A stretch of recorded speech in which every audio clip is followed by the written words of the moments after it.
हरीश की एक पत्नी थी जो कि बहुत बोलती थी और वह उसके ज़्यादा बोलने से बहुत परेशान था। हरीश को पता चला कि जंगल में एक महात्मा आए हुए हैं। वह अपनी पत्नी को उनके पास लेकर जाता है और कहता है कि हे मुनिवर, कृपा करके आप इसे समझाइए। ये बहुत बोलती है। मेरा मना करने के बाद भी दिन भर इसका मुंह चलता ही रहता है। मैं इसे कितना समझाता हूँ कि कम बोलकर चुप रहना सीख ले, लेकिन नहीं, और हर बात इसकी वजह से लड़ाई होती है। महात्मा मुस्कुराए और बोले, मैं तुम्हें इस बात को एक कहानी की मदद से समझाता हूँ। मेरे गुरु का एक शिष्य था जो कि बहुत बोलता था। वह हर समय इधर उधर की बातें करता था और कभी भी शांत नहीं रख सकता था। वह जब भी दान दक्षिणा लेने जाता था, हर घर से एक नई कहानी लेकर आता था और आश्रम के एक शिष्य को आकर सुनाता था। एक शिष्य की बुराई दूसरे शिष्य से करता था, चुगली करता था, दूसरों के सामने अच्छा बनने का प्रयास करता था और खुद के मुंह में से ही खुद की तारीफ करता रहता था। हमेशा गुरु के सामने खुद को सबसे बुद्धिमान और उत्तम साबित करने का प्रयास करता था। वह खुद को सभी शिष्यों से अलग और श्रेष्ठ मानता था। इसका कहना था कि मैं एक अमीर घर वाला बालक हूँ। मैं चाहता तो आरामदायक और सुविधाओं से भरा जीवन जी सकता था, लेकिन मैं सब कुछ छोड़कर यहाँ आ गया क्योंकि मुझे खोज। एक दिन गुरु ने आश्रम के सभी शिष्यों को बुलाकर कहा, आप सभी को अगले 1 महीने के लिए कोई ना कोई संकल्प लेना होगा। इससे आपकी संकल्प शक्ति मजबूत होगी और आप में आत्मशक्ति का संचार होगा। आप सभी अपने सामर्थ्य के अनुसार कोई भी संकल्प ले सकते हैं और यदि 1 महीने से पूर्व आप में से किसी का भी संकल्प टूट जाएगा तो वह अपनी पुरानी दिनचर्या में वापस आ सकता है। सभी शिष्यों ने अपनी शक्ति के अनुसार संकल्प लिए और गुरु को अपने बारे में बताकर वहां से चले गए। लेकिन वह शिष्य जो खुद को सबसे अलग दिखाना चाहता था, वह सीधे गुरु की कुटिया में पहुंच गया और बोला, मैं कोई छोटा संकल्प नहीं लेना चाहता, खुद की तरह एक महान संकल्प लेना चाहता हूं। कृपया आप ही बताइए मुझे कौन सा संकल्प लेना चाहिए। उसकी यह बात सुनकर गुरु मुस्कुराए, बोला, क्या तुम मेरे द्वारा दिए गए संकल्प को पूरा कर पाओगे? क्या तुम्हारे लिए उसे पूरा करना संभव हो पाएगा? शायद नहीं, वह तुम्हारे लिए संभव नहीं है। तुम उसे पूरा नहीं कर पाओगे, इसलिए तुम खुद ही कोई संकल्प ढूंढ लो। शिष्य ने कहा, नहीं गुरुदेव, आप जो भी संकल्प मुझे दोगे मैं उसे जरूर पूरा करूंगा।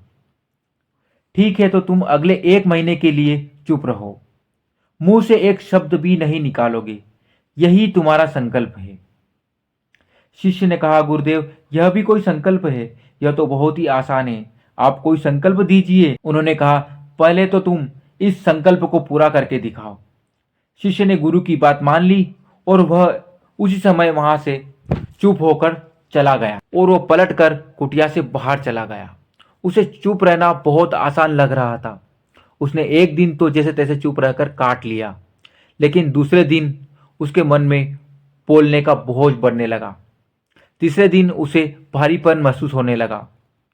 चौथे दिन उसके अंदर एक अजीब सी बेचैनी होने लगी, क्योंकि आसपास आश्रम के सभी शिष्य एक दूसरे से बातचीत कर रहे थे। वह भी अपना पक्ष उनके सामने रखना चाहता था, उनकी बोलती बंद करना देना चाहता था, लेकिन उसका संकल्प उसके आड़े आ रहा था। इसलिए वह पूरे दिन सिर्फ आंखें बनाता। इसी तरीके से कुछ दिन बीते और वह शिष्य बीमार पड़ गया। उसका सिर फटा जा रहा था, खाने पीने का मन नहीं कर रहा था, वो बोलना चाहता था। वो गुरु के पास गया, उनके सामने बैठकर लिखकर उन्हें बताया, गुरुदेव, मैं बोलना चाहता हूँ, बिना बोले मुझे सांसें नहीं ले पा रहा हूँ, मेरा दम घुटता जा रहा है, मैं अंदर ही अंदर पागल हुआ जा रहा हूँ, मैं क्या करूँ? संकल्प तोड़ दूँ? संकल्प ठहरने के लिए नहीं होते, लेकिन जो संकल्प को पूरा कर लेता है वो अपनी आंतरिक शक्ति को बढ़ाता है। जो अपनी आंतरिक शक्ति को बढ़ा लेता है वह समाज और जागृति की राह पर आगे बढ़ जाता है। संकल्प का लेना भी तुम्हारे हाथ में था, उसे तोड़ना भी तुम्हारे हाथ में है। तुम्हारे बहुत से भाई अपने संकल्प को तोड़कर वापस अपनी पुरानी दिनचर्या में आ गए हैं। लेकिन याद रहे, अगर आज तुम इस छोटे संकल्प को नहीं संभाल पा रहे हो तो तुम अपनी आगे आने वाली जिंदगी को कैसे संभाल पाओगे? बाकी फैसला तुम्हारे हाथों में है। गुरु की यह बात सुन शिष्य के दिल में चोट लग गई। वह बिना कुछ बोले वहां से वापस चला गया। और खुद को अपनी कुटिया में बंद कर वह केवल अपने जरूरी कामों के लिए ही कुटिया से बाहर निकलता। बाकी सारा समय कुटिया के अंदर ही बैठा रहा। 15 दिन बीत चुके थे और आश्रम के सभी शिष्यों का संकल्प अब तक टूट चुका था, लेकिन उसका संकल्प अभी भी जारी था। संकल्प लेने के बाद अब तक उसने एक शब्द भी नहीं बोला था। सारा आश्रम हैरान था कि इतना बोलने वाला इंसान चुप कैसे रह सकता है। 15 दिन बीत चुकने के बाद दोबारा वह गुरु के पास गया और लिखकर बताया, गुरुदेव, मैं बाहर से तो चुप हूं, लेकिन मेरे भीतर बहुत सारी आवाजें हैं, बहुत सारी चीखें हैं, बहुत सारी पुकारें हैं और बहुत सारी शिकायतें हैं। मैं अंदर ही अंदर बात करता रहता हूँ। मेरा मन तरह तरह के प्रश्न पूछता रहता है। मैं बाहर से जितना मौन हूँ, भीतर से उतना ही शोर शराबा हो रहा है। क्या इस तरह से मैं अपने संकल्प में अभी भी हूं? गुरु ने कहा, हाँ, तुम्हारा संकल्प अभी भी जारी है, लेकिन लोगों की यह आवाजें तुम्हारे कानों में उठती रही, तुम्हारा मन बोलता रहेगा, क्योंकि इसे तो आदत है।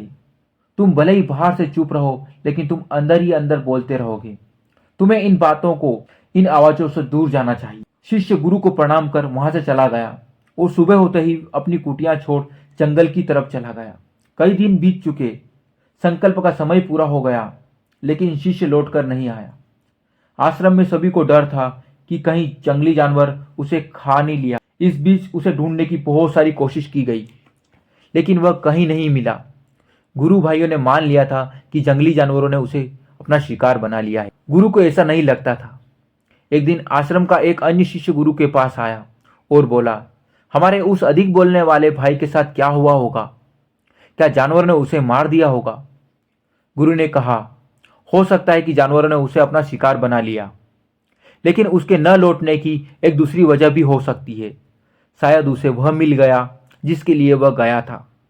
फिर शिष्य ने पूछा, गुरुदेव, क्या ज्यादा बोलना इतना हानिकारक होता है? गुरु ने बोला, हाँ, इंसान के जीवन के बहुत सारे दुखों में से एक दुख यह भी है कि वह कभी चुप नहीं रह सकता, हमेशा कुछ ना कुछ बोलता ही रहता है। सिर्फ हमारे बोलने के कारण हमारे आधे से ज्यादा दुख पैदा होते हैं। हम में से कोई भी चुप नहीं रहना चाहता। हम बस सामने वाले को सुना देना चाहते हैं। जो भी हमारे मन में है, सब कुछ निकाल कर उसके मन में बैठा उसे समझा देना चाहते हैं कि तू गलत है और मैं सही। इस तरीके से सुनने और सुनाने का यह काम जिंदगी भर चलता रहता है।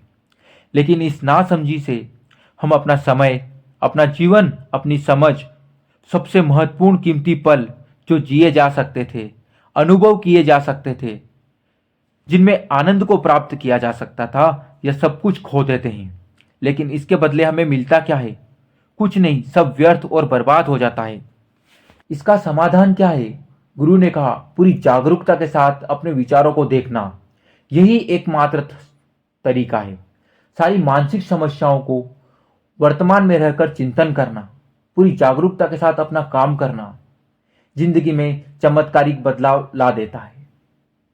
उसके बाद वह शिष्य अपने प्रश्नों के उत्तर पाकर गुरु को प्रणाम करके वहां से चला गया। उस शिष्य को आश्रम छोड़कर गए 3 महीने का समय बीत चुका था, लेकिन उसकी कोई खैर खबर नहीं थी। अब तक तो सभी गुरु भाइयों को उसके वापस लौटने की उम्मीद ही छोड़ चुके थे। लेकिन एक आश्रम लौट आता है, लेकिन अब वह नहीं था जो वह यहां से गया था। वह कुछ और ही बनकर वापस आया। उसके अंदर एक अजब सा बदलाव देखा जा सकता था। उसके अंदर एक ठहराव था, उसकी आंखों में बड़ी शांति थी। आश्रम में आता ही सभी गुरु भाइयों ने उसे चारों तरफ से घेर लिया और बातें करने लगे। वह भी अपने गुरु भाइयों से उसे बात करने वाले सभी ने यह अनुभव किया कि वह पहले जैसा उतावला और बातूनी नहीं रह गया है। उसके मुंह से एक एक शब्द बहुत ही सुलझे हुए और मधुरता के साथ निकल रहे थे। थोड़ी देर गुरु भाइयों से बात करने के बाद वह गुरु की तरफ चला गया। उसने गुरु के चरण छुए और कहा, गुरुदेव, क्या मैं अब भी मौन हूं? क्या मैं अब भी मेरा संकल्प जारी है? गुरु ने कहा, हाँ। शिष्य की आंखों में बड़े ध्यान से देखा और कहा, अब भी तुम मौन हो, तुम्हारे मुख से एक भी शब्द निकल नहीं रहा है, तुम्हारा संकल्प अभी भी जारी है। शिष्य ने कहा, गुरुदेव, जब मैं आश्रम से गया था, मैं मुंह से तो चुप था, लेकिन मेरे अंदर बहुत सारी आवाजें थी। मन में बहुत से प्रश्न थे और वो बंद नहीं हो रहे थे। तो मैं जंगल में चला गया इस उम्मीद से कि वहां मुझे शांति मिलेगी और मेरे मन की बक बक कम हो जाएगी। लेकिन मैं जितना एकांत में जाता गया, मेरे अंदर की आवाजें उतनी ही तेज होती गई। मेरे भीतर की पुरानी से पुरानी आवाजें मुझे सुनाई देने लगी। तब जाकर मैंने यह महसूस किया कि मैं कितना गलत था, कितना गलत कर रहा था जब मैं अपने परिवार वालों, अपने दोस्तों, अपने गुरु भाइयों को भला बुरा कहता था।